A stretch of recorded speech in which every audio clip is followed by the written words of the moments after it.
Hey, welcome to another episode of Phil and John's VIP. Thank you for joining me on a Saturday night. Once again, I appreciate it.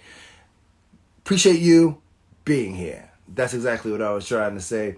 Um, Sorry couldn't make it last week. I was a little under the weather, but of course tonight, as you can see, I have my water nearby just in case I have some sort of coughing attack. Shout out to Eve Plum, man. You know I'm Gen Xer, so Eve Plum, check her out. If for those millennials and Gen Zers who don't know who she is Jan Brady from the Brady Bunch. She Plum Goods TV. You can find all her merchandise there. I love you, Eve Plum. Hope we can talk soon. And anyway, I got my boy Walter Maxfield Jones coming on tonight. You can see him on the Emmy Award winning show Anacostia. You can also see him on OWN's Ready to Love. That's right. This brother has been in my life for the past 20 years, and he is the multi-talented from actor, singer, musician, host, just all around talent.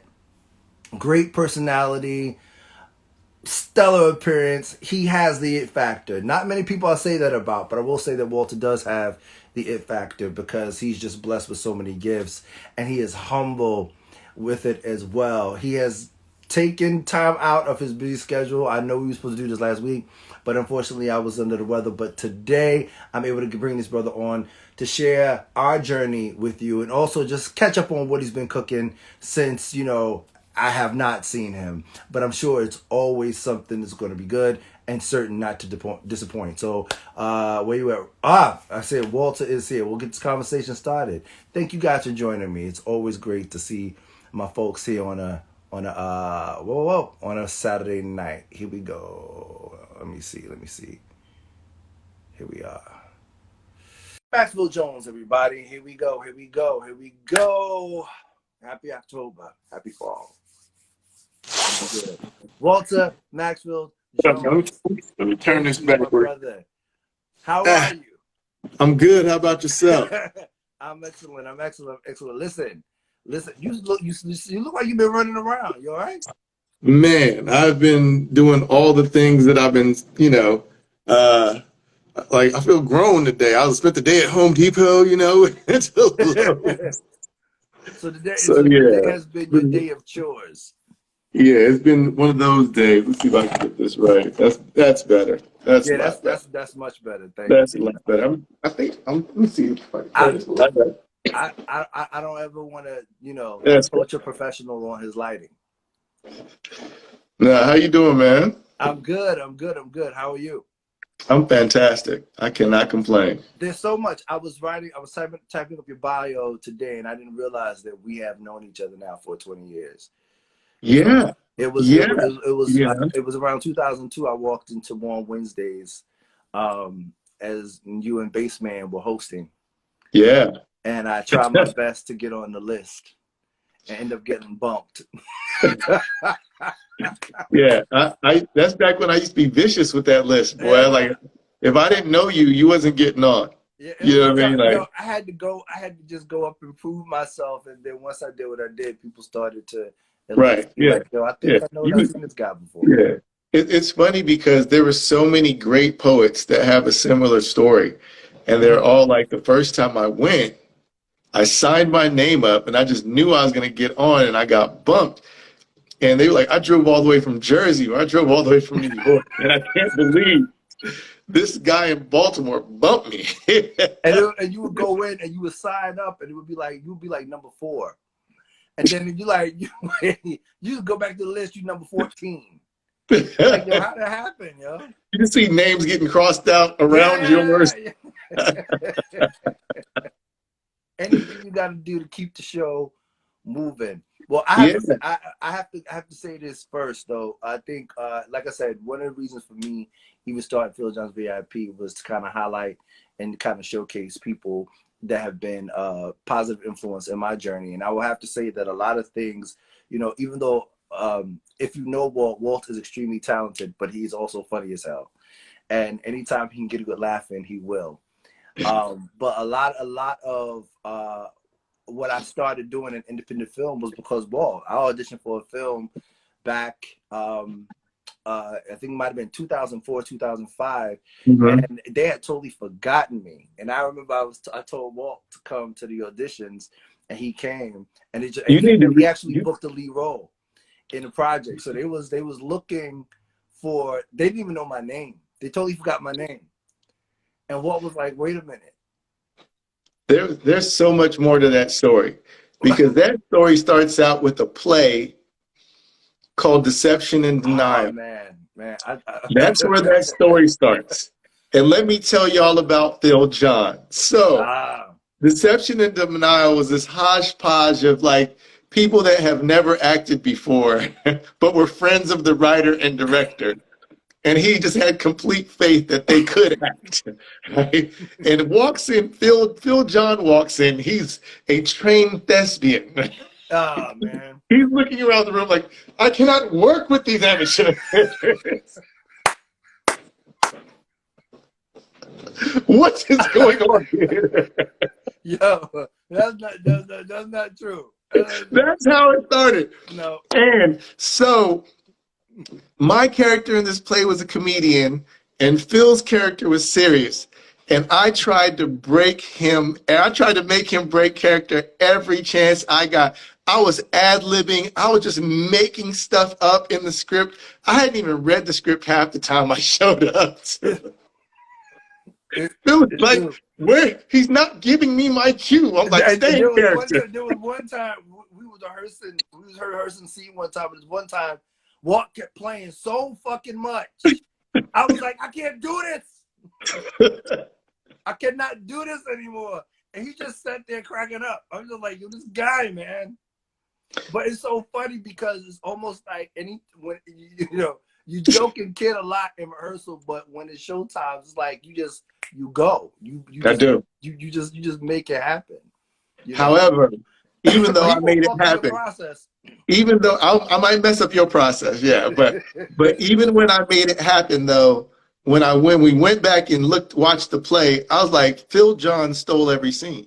I was so mad. I've never had somebody steal every scene. Like every scene I'm in, Phil John stole every scene I was in, and I was like, you know what? I'm gonna need to be a better actor. You inspired me to do script study. You inspired me. I was like, I'm gonna have to study the script.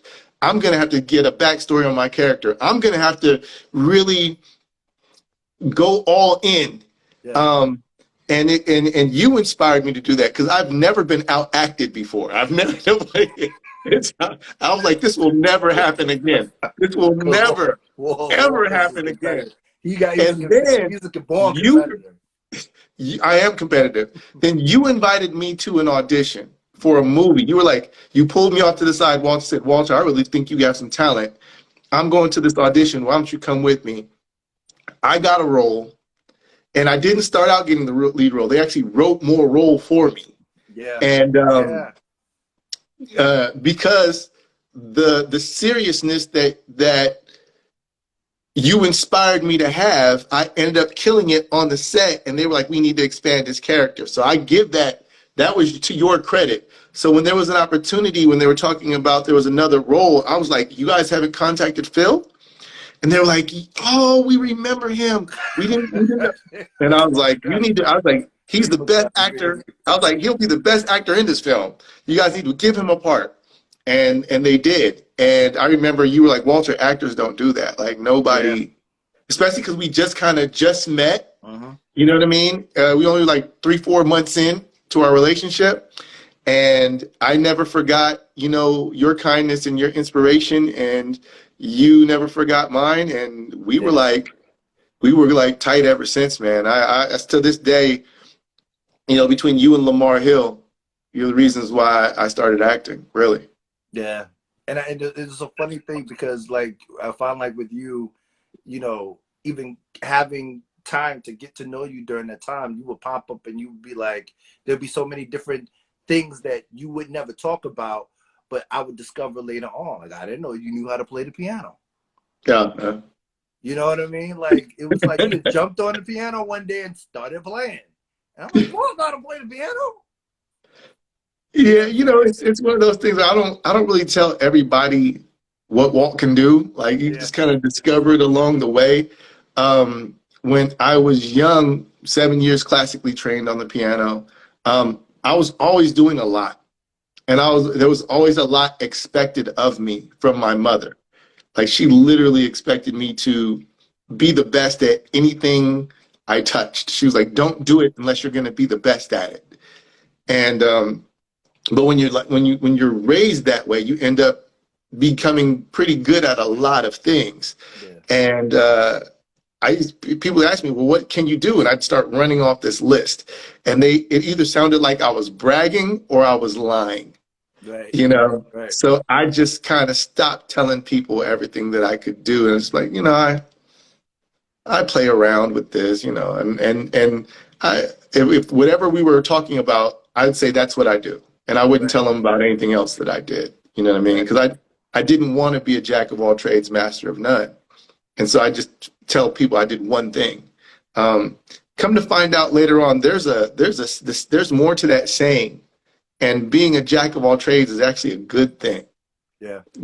And now I'm embracing it. I always liked Sammy Davis Jr. Dance, sing, comedy, play the merengue, play drums, Right. trumpet. Like, have you ever seen Sammy Davis Jr. perform? He'll play every instrument on the stage, dance, sing, stop, tell a story, make you cry, come back, tell a joke, have you laughing, and finish. Like he'll do Right. all. Back then, black actors, black entertainers had to do, they were doing like what was vaudeville. They had to do Yeah. like everything, you And Sammy know? Davis was a member of the Rat Pack, and he was the Yes. only man of color a part of that So he had to that be the best. line of group. Absolutely.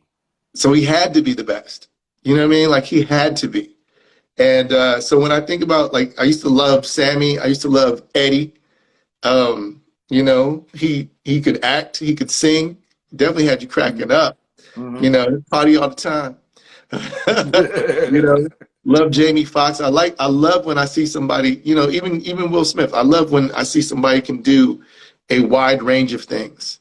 You're Paul Robeson type of person. You know what I mean? Absolutely. That's what I wanted. I have to ask you this though, because we joke and kid about it, but I really want to get like a serious answer from you and honest Okay. from you to All see. right. Like the one thing about you that I can say is that I never ever question your ability to do it. Uh, Like if uh, I know that Walt can do it, I know that he has the capability to make it happen, and not only make it happen, but also excel at it. right. I always feel like the audition process for you has always been a big challenge for you, right? It's almost like, and even when you talk about your mom, I could understand the conditioning of always do it and be great at it. So it's always this, and for a lot of actors out there, it's almost like there's something that happens when you feel like you have to be chosen for something, right? Okay. So what is it for you what is the disconnect for you when it comes down to like me as a performer where I can go in and in 5, 4, 3, 2, 1, I can hit my mark, whether it's being a comedian, whether it's on a host, whether it's music, whether it's film, whether it's the stage, and then kind of getting into that box of having to be chosen, because I think not only yourself, but I think a lot of us go through that. So could you speak on that just a little bit for me? If it's an in-person audition, I feel like I'm better at in-person auditions. I can read the room. I can feel the energy. Maybe there's more nervousness. Maybe there's more anxiety, and I can tap into that and use it to my advantage. So I can audition in person. It's the what is it? The self-tape. Yeah, Self-tape. I'm horrible. it's brutal. I'm horrible at self-tape. Horrible. And I'm not sure why. There definitely is a disconnect. I think I always overthink it. Maybe there's not that nervous anxiousness that I'm used to with the self-tape. A lot of times I feel rushed because usually you get that okay, you got to get it done in 3 hours. I'm like, Oh, yeah. I Yeah. got to turn this thing in 3 hours. I got to drive home. That's an hour. Yeah. Right? I gotta review the lines. And like you've worked with me. I memorized the entire thing. Yeah. I don't just memorize my lines. I memorize like everything. And also I don't read the script. Script read me. You've worked with me. Right. Right. So if you tell me, okay, self-tape, and you need to do these words exactly the first time, Right. that might not work with me. There's going to be some. So now I'm thinking about the words as opposed to just responding. Agreed. Yeah. I usually when I read scripts, I usually don't read the script. I don't know if other people read the script the way that I read the script. I literally don't memorize lines. I memorize the thought process. Mm. So like I'll read it and then I'll go back over each word and figure out what was he thinking. Right. Right? Then I'll read the lines before it. I'll read the whole, and I'm like, what got him to that point that he's thinking this way? Uh-huh. And all I got to do is think that way. And when I hear something, I'll react. Uh-huh. Right? And even when, like it's all about listening, right? Absolutely. So even when the character acting opposite of me is talking, when I'm reading through the script, I might stop and say, when he says this, I drift off and start thinking about something completely different. Yeah. Because my character is no longer really paying him attention. My character's really just got triggered by that line, and I don't get brought back into what he's saying until this line, which is why I react this way. And Right. and so by the time I'm actually doing it, it's just flowing. Right. And an audition, when I'm doing an audition, I feel like I don't have time to do all that. Yeah. And so there's that anxiety, that building, like I feel like I'm instead of listening completely, I feel like I'm only listening for the cue, or I'm just trying to get my words out. So a lot of times I'll blow an audition. Right. But you give me a few days with a script, you know what I mean? And then I'm gonna kill it. Yeah. Like I said, in an in-person audition, I'm gonna kill it. Right. Or the anxiety that I have because I've been an athlete. I've been, I do all types of stuff. Snowboard. I had this. I manage fear, and the same Boxing. chemical, huh? Boxing. Boxing is fear management. Yeah. Snowboarding, fear management. But the same chemicals that happen in your body when you're afraid, when you're anxious, are also the same chemicals that happen when you're excited. Yeah. So you could either be afraid to bomb this audition, or you can change your mind and change your perspective and say, I'm excited to show what I can do. Yeah. And it's the same feeling. It's literally the same feeling. It's just a matter of perspective. And I am now at the point where I'm excited to show what I can do. Yeah. In those earlier stages, when I first started acting, when it came to audition, I was like, I hope I don't fail this audition. I hope I get this role. But you told me something once that changed how I thought about auditions. You were like, Walter, acting is your job. I mean, you said auditioning is your job. If you get the role, fantastic. But your job, the actual job of an actor is to train and audition. You should be training and auditioning. That's your job as an actor. Of course, you want to get paid for the role. And that took me a while to digest, but that was some of the best advice you ever gave me. Like, Walter, stop worrying about the audition. That's just the job. Yeah. You know what I'm saying?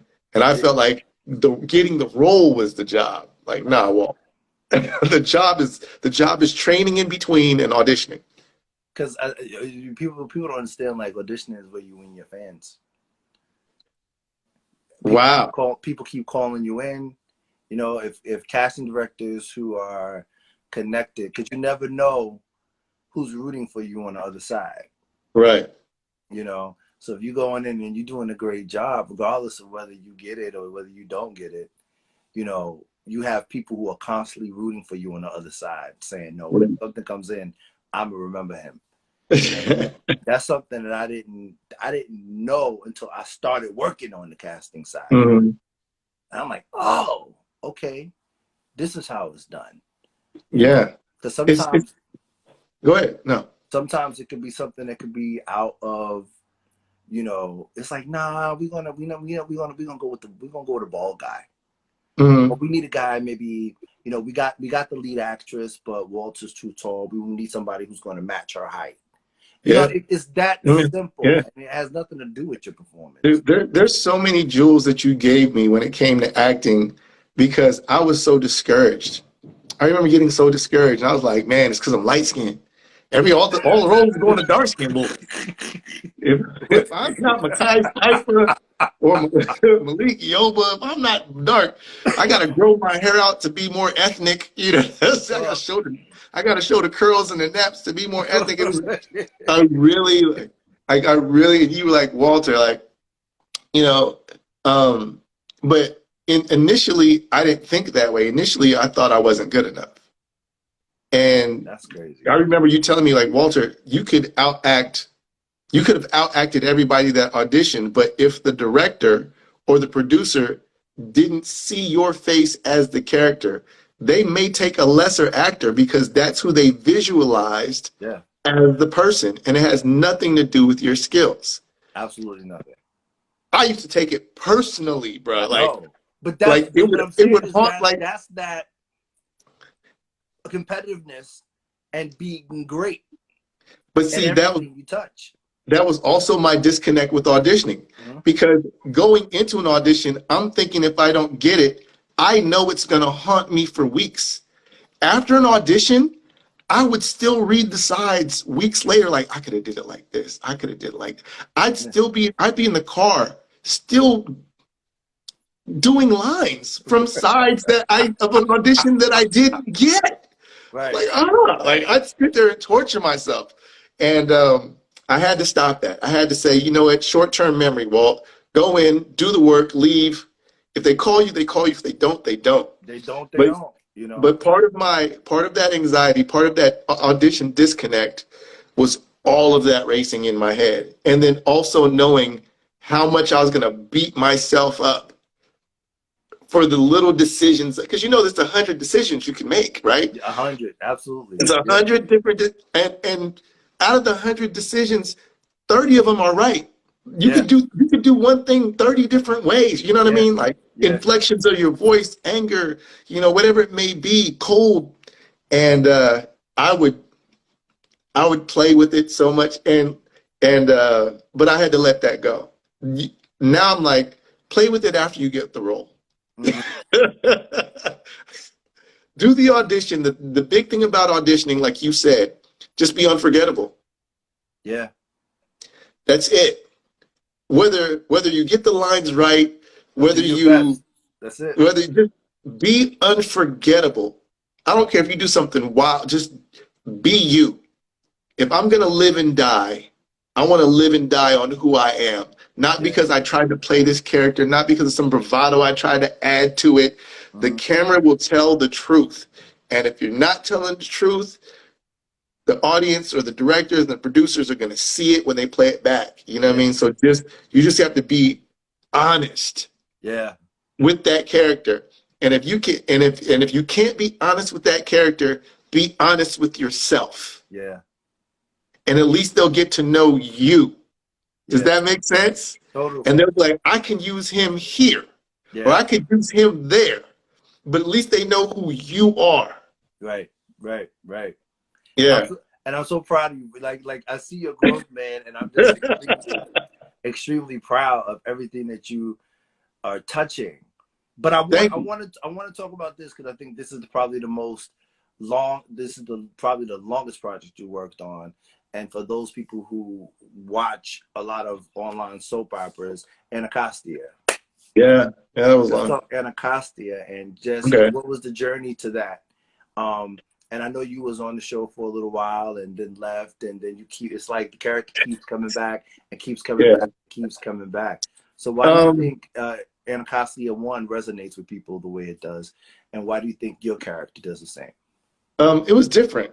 It was the first time you had like a black Sex in the City type of vibe, and located in Washington, D.C., where you have, probably 7 out of 10 of the most affluent black neighborhoods in this area, in the DMV area, uh, in the country. So it kind of worked. There was also um, a LGBTQ plus storyline. I don't know if I can just say gay, but it's LGBTQ plus storyline. And I don't think you really saw that as prevalent in a web series before, Right. or in a soap opera. I can say that Anthony, who wrote and directed, he grew up on those '80s All My Children, Young and the Restless, um, Guiding Light. He grew up in that '80s soap opera saying, and he absorbed so much of it that his writing style, I believe, was perfect. And so to have that type of writing, I didn't see that level of writing on a black soap opera, or on a black series in general. I haven't seen it in a very long time. Mm. Um, so that when the writing's good, it's easy to act. Yeah.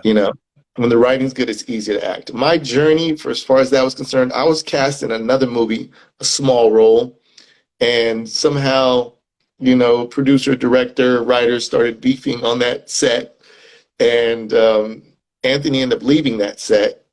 And I think a couple of years later, he called me and was like, "Hey, I did a decent job in that film," and he called me and said, "Hey, I want you to play this loving husband."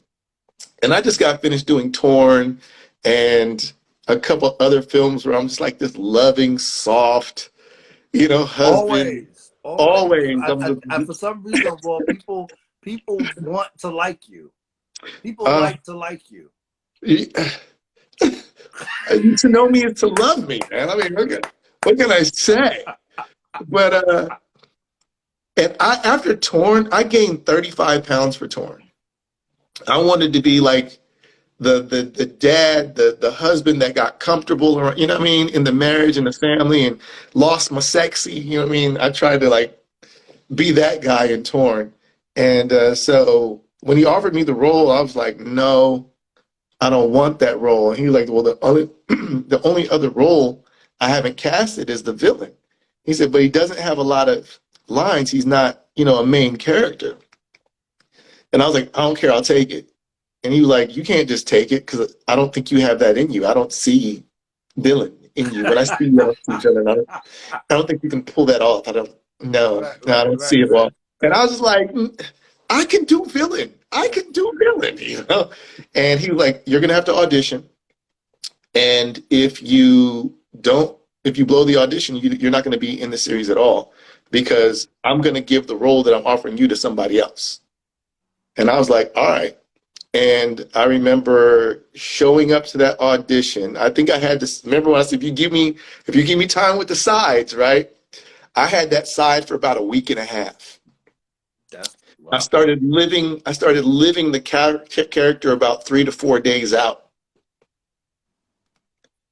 By the time I showed, I was experiencing road rage on the way to the audition. Let me tell you, that's how much I was in character. I was cussing people out on the tell, freeway. tell, them, tell them the character's name. It was Mike. I forgot the last name. The Michael. character's name was Michael Stevenson. He's Michael probably Stevens. at one point the most hated villain on the internet, on web series.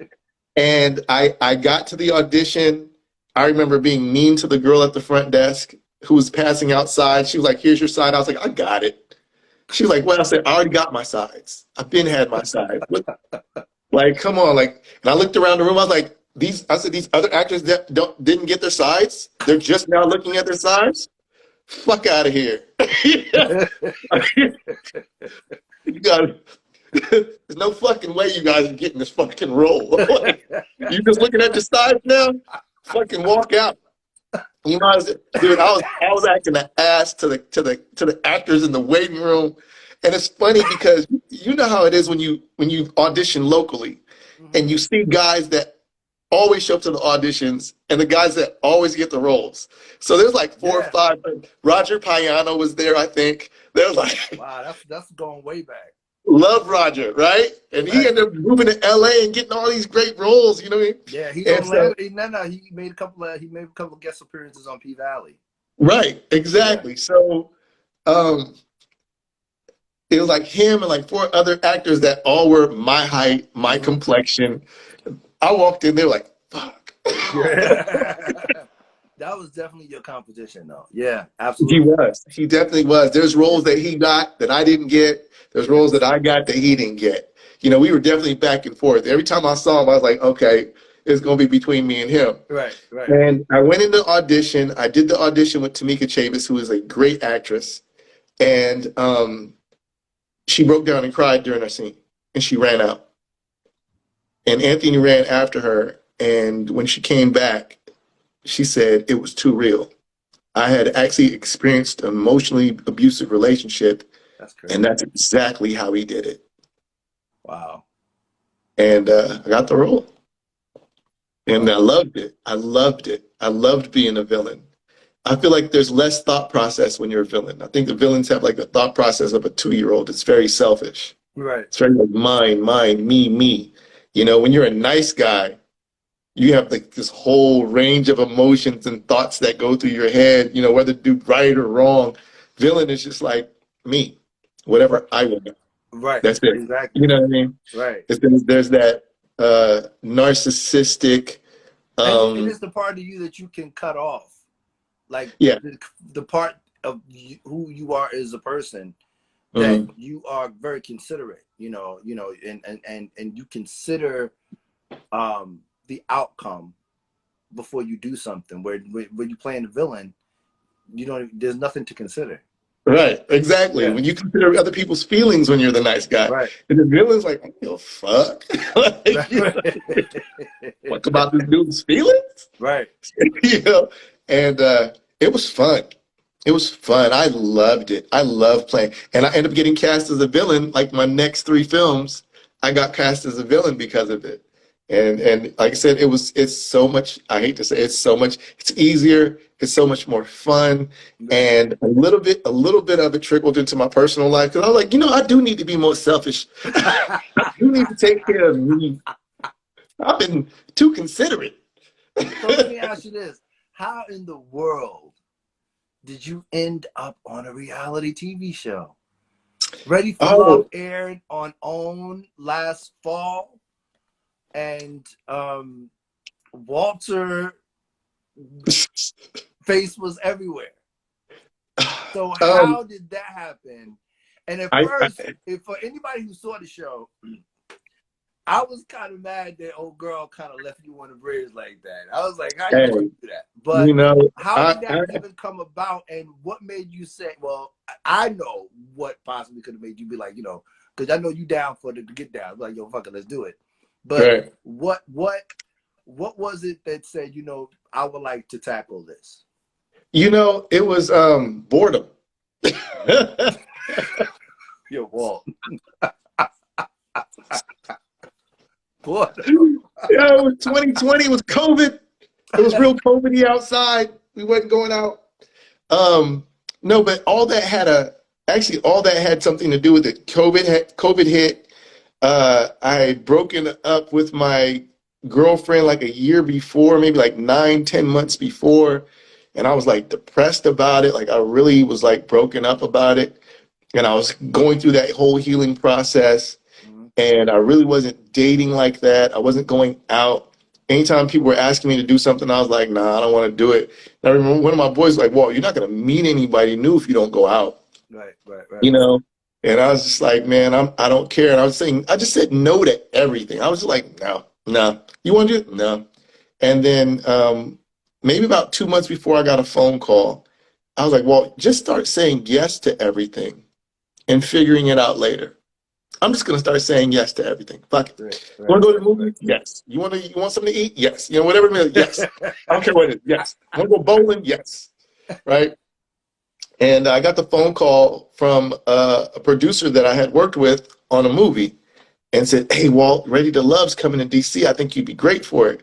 And I was like, "I'm not gonna go on reality TV. one, I have no problem dating with women. I mean, I have no problem dating women. Never had a problem with women. Or am I going to go on this reality TV show to date? Two, what if I want to be an actor again? What if because I hadn't been acting for about 3, 4 years, maybe 5 years. Like, what if I want to be an actor again? Reality TV show is not going to help that. That's going to, if anything, it's probably going to worsen my chances of ever being an actor, right? And so I was like, no. And he was like, Walt, no, I think you'd be great. I was like, listen, if I go on that show, it's because I'm really wanting to find love. Like I in my last relationship, it was an up and down type of relationship. And towards the end, I was like, you know what? I just want to be a good guy. Yeah. I want to find somebody that I really love, and I just want to be a great person to them. Yeah. And I told him, if I come on the show, I'm really going to come to find love, because that's where I'm at. I don't want to go back to being a hoe. I don't want to have a rotation again. You know what I'm saying? I want to find somebody for real. And he was like, perfect, you know. And I was like, look, I was like, whatever, dude. I don't want to. I told him, I said, I don't want to be on the show. I'll get a call a week later from a casting agent. Casting agent says, hey, I heard you want to be on the show. I said, no, I don't. I don't want to be on your show. I don't want. I told my boy I don't want to be on the show. And she's like, what do you mean? I'm like, listen, if I come on that show, I really want to find love. I said, I'm like nobody you've ever seen. I'm gonna be a straight. I'm gonna keep it 100. Blah blah blah. Right. And then me and the casting agent ended up laughing and joking for like an hour and a half. She's like, I think you're perfect. And I was like, I still don't want to be on the show. Get a call from then I get a call from like a director. Hey, I heard you want to be on the show. This happened, and pretty soon I was like, you know what? I told myself 2 months ago I'd say yes. Right. Why do I keep saying no? Just say yes. I'm like, all right, you know what? Yeah, I'll do it. Let's do it. Right. And that's how I ended up on the show. What was the experience like? Stressful. A reality TV show. Stressful, bro. It was stressful. You know, it was. I think I made it stressful for myself. Right.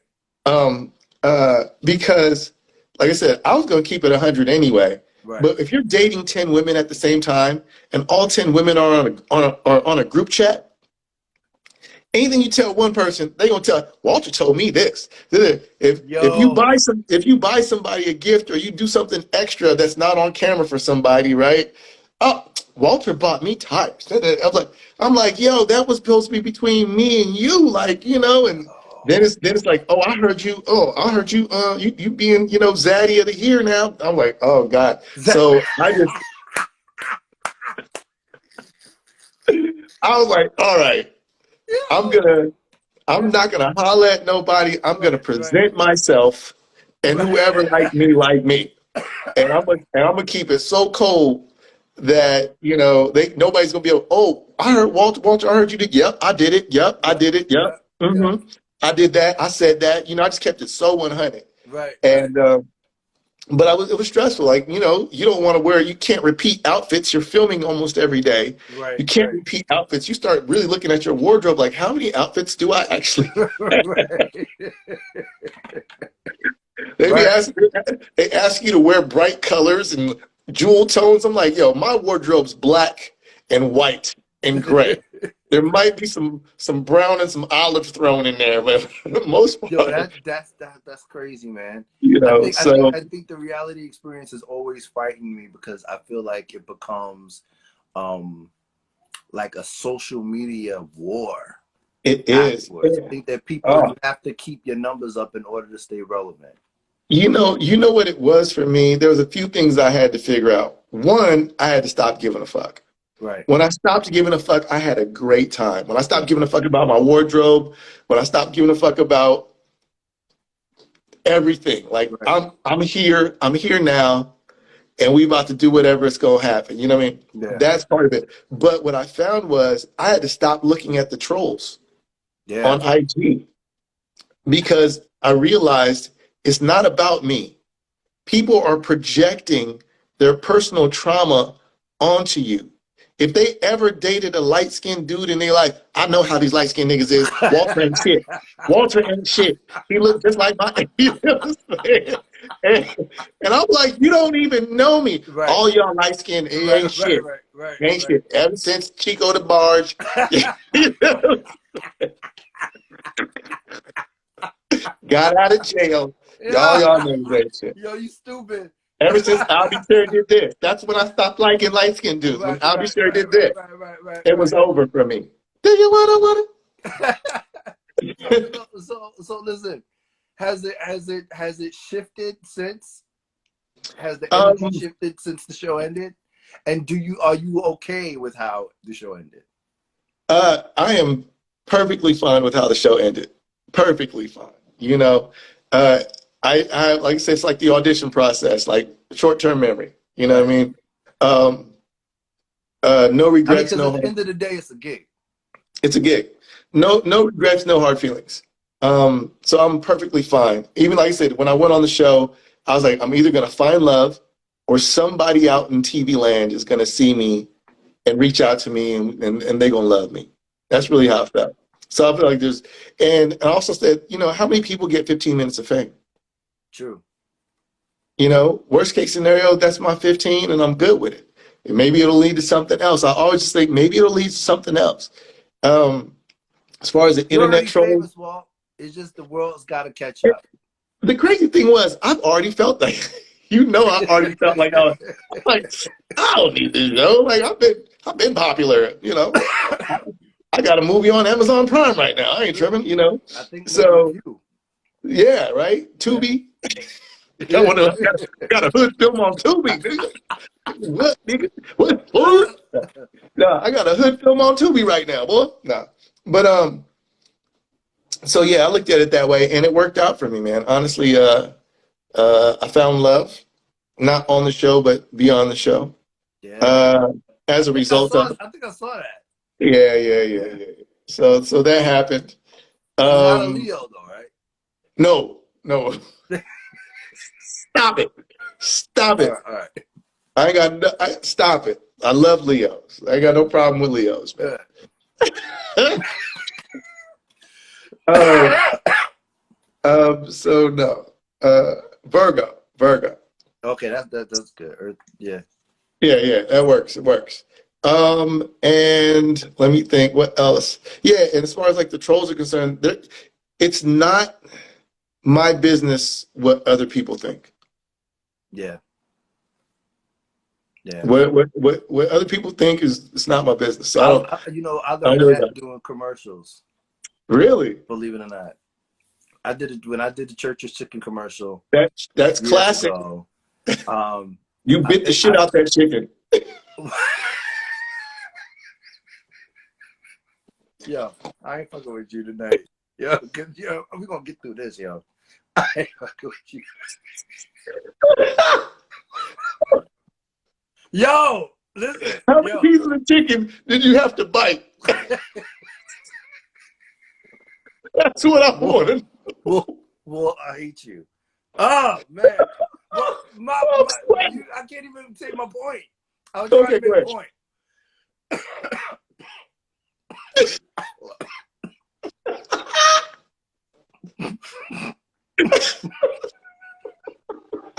You a jerk. Oh, great. Forget it. I can't even think now. Good point. I'm going back to my 5 questions. I got 5 questions for you. Turkey chicken. 5 questions that I ask everybody to come on. I gotta start with you. All right. Please tell me, what do you know about the industry now as opposed to what you thought it was when you entered? Oh.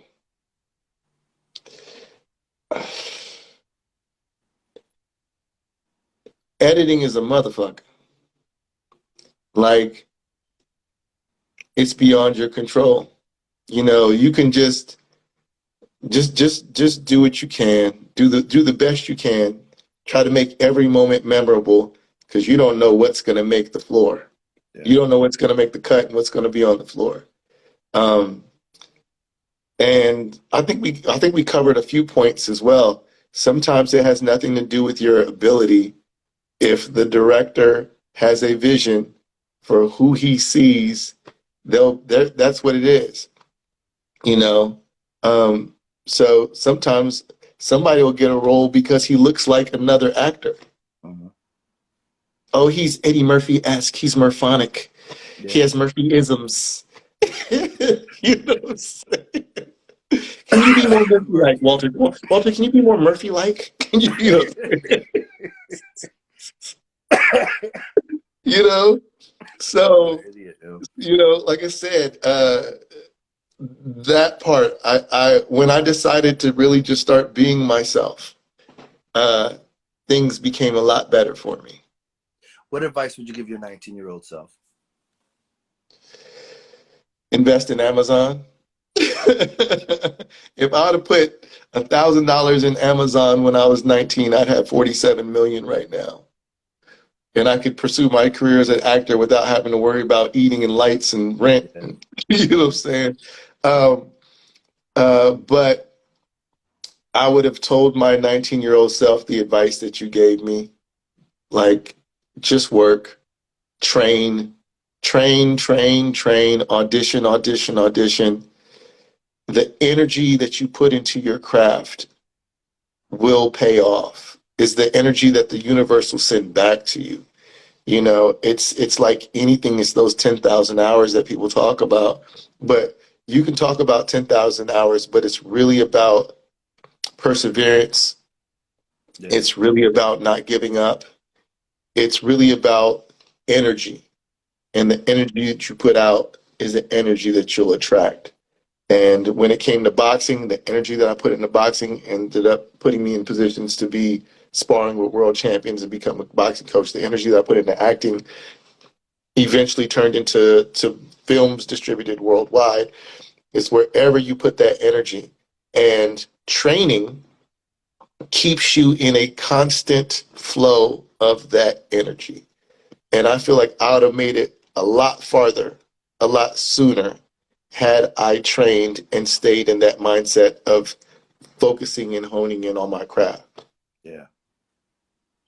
Yeah, that's true. What we put out into the universe, we get back. Yeah, for sure. So let me ask you a question. What do you want your legacy to be? I used to have a definitive answer for that, but now it's more about touching people's lives. I want people to say, if it wasn't for Walter, I wouldn't have did this. If it wasn't for Walter, I wouldn't have made that. I wouldn't have. And so my legacy is how many people I can help, how many lives I can improve, how many people I can save with a kind word or a phone call. It's if you relate this back to us, right? A lot of times our people, we don't vouch for each other. We don't pull each other up. Like, oh, I could give this person a call. I could get him this role. I could put him in this position to win. But what if he embarrasses me? What if he don't, what if he doesn't perform well? What if, we have all this what if, so we don't vouch for each other because I don't want that to reflect badly on me. Mm-hmm. I don't want to lose out on my role. I don't want to, you know what I mean? You pulled me into that first audition, and I pulled you into the film. And for a long time, I wasn't reaching out. Now, if somebody calls me and says, Walter, this is what I'm doing, I'm like, let me make a phone call for you. Off the break, whatever I can do. Don't embarrass me. Right. If I make this phone call, because you know how it is. That connection that you have, the reason why the person that you call answers the phone is because you don't send them no bullshit. Right. The moment you send them some bullshit, they stop answering your call. Now you can't help now you can't help 10 other people. That's right. Right? Yeah. So there's been some come to Jesus moments that I've had to have with some people like, you're not ready. I am happy to make the phone call for you when you are ready. Mm-hmm. So go get ready. Yeah. I'll help you get ready. I'll send you to Phil John. Yeah. You know what I'm saying? Phil John will tell you. They really got to be ready for that. You know what I'm saying? Phil John will tell you what you got to do to get ready. And Phil John's not going to be as nice as I am. Phil John's going to be cold. Trash. Walter. Trash. So, but that's what I do. I want my legacy to be. You saw that documentary, The Black Godfather? No, I haven't seen the Black Godfather. Oh, you guys see, I think it's on Netflix. This guy was the guy that when Michael Jackson wanted to do a world tour, he calls him and he made the phone calls to hook everything up. He was the guy, he was like the middleman for everybody. So I would love for my legacy to be like the Black Godfather, where my network and my connection helps so many people. What brings you joy? Peace of mind.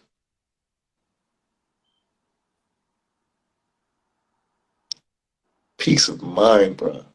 The hardest battle I've ever had to fight was in my own mind. Yep. Peace of mind. You have to protect it at all costs. At all costs. What At are you all costs. What are you grateful for?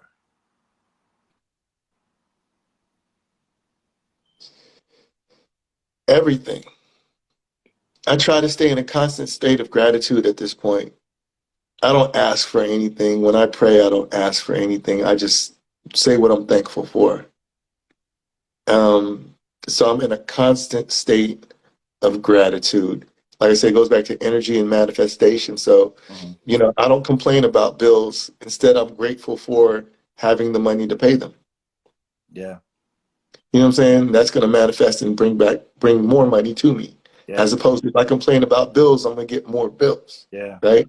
People with money don't complain about bills. Right. They just pay them. Right? They just pay them. They just pay them. So I've tried to change my perspective and just be thankful. Because when you pray or when you complain about certain things, like I said, that's what you manifest.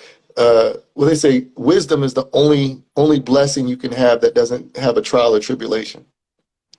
So I don't ask for strength, because if I ask for strength, I'm gonna go through some pain. Only way to get strength is pain. Mm-hmm. If you ask for patience, guess what's gonna happen? You're gonna be waiting for a long ass time, or somebody gonna test your nerves Yep. because you asked for patience, right? I don't need to learn patience. I don't need no strength. I don't need no tribulation or trial to go with my. All I want is wisdom. All I want is wisdom. I can get the answers in a dream. Thank you Yeah. very much. Wake up with what I need to know. Right. Right. So yeah, so I'm grateful for everything, and I'm just thankful at all the time. You know, you were talking about how we pass on blessings to others. Mhm. Every time I think of you, one of the stories that always comes to mind was the story between Diane Carroll and the late Diana Sands. Diana Sands played Beneatha in The Color Purple. I'm sorry, Okay. I'm all messed up. She played Beneatha in A Raisin in the Sun. Okay. And Diana Sands was set to play Claudine. Ooh. And what had happened was she could not do it because at the time, Diane Carroll did not know it. And they were very good friends, but she didn't Mm. know that Diana Sands was actually dying at the time. Oh. So she said friendship. Diana Sands told the studios and she told production that you have to call Diane. They Wow. called Diane and they didn't want to do it, but they ended up giving her a screen test. And she ended up playing Claudine, I think the year that Diana Sands passed away. Wow. That's amazing. Because they didn't want to give Diane Carroll the role Right. because they thought she was too glamorous for it. Yeah. Yeah. But that's They what didn't she think said. she could do it. They didn't think she could pull it off. And that's what she said. She said, "Let me tell you about friendship. This is friendship. Friendship is a person that, you may not know everything that's going on with me, but I'm going to Hmm. tell you who I need you to call. Before you call Right. anybody else, I need you to call her or I need you to call Right. him." And to me, Hmm. that was such a powerful expression of Wow. friendship in this industry that Hmm. it's so difficult to find because you can go from friend to competitor in a matter of seconds and not even know it. Hmm. I've lived it, so I know. Instantaneous. In an Instantaneous. instant. In an instant. It's So cutthroat. for that, It's Walls, cutthroat. I say to you, thank you for always being consistent with who you are as a person. and as a friend Okay. to me. Likewise, bro. Thank you for always being consistent. Thank you for dragging me out of the freaking caves that because sometimes I'll go into a cave, man. I'll Oh yeah. I'll just completely withdraw from everything. And there's been so many times that you were like, Walter, you need to audition. Walter, you need to put your resume and website up on this website and submit yourself. Hey, call this agent. You need an Yeah. agent. Like, Yeah. there's been so many times that you pulled me out the woodwork, and I appreciate it, man. You have no idea. You have no idea how many times I was like, man, I appreciate you, bro. And I think we've been, I think we've been solid, man. Like, I think we've been cool. I don't think we've ever had like No. a beef At all. ever. Not since we first started. Not except for that first play. You couldn't stand me in that play.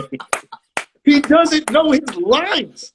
He's making shit up. Yeah. I'm sorry. I'm coughing like crazy. He's This not idiot. giving me my cue. I don't read the script. Script read me. I know the first line and the last line. Let's get off the set. Because let me tell you, I'm the kind of person that will have a script in my hand, and it'll be color coded with notes and shit on the side. Oh shit! Walter will throw the script across and we're like, I know my lines. We'll wing it.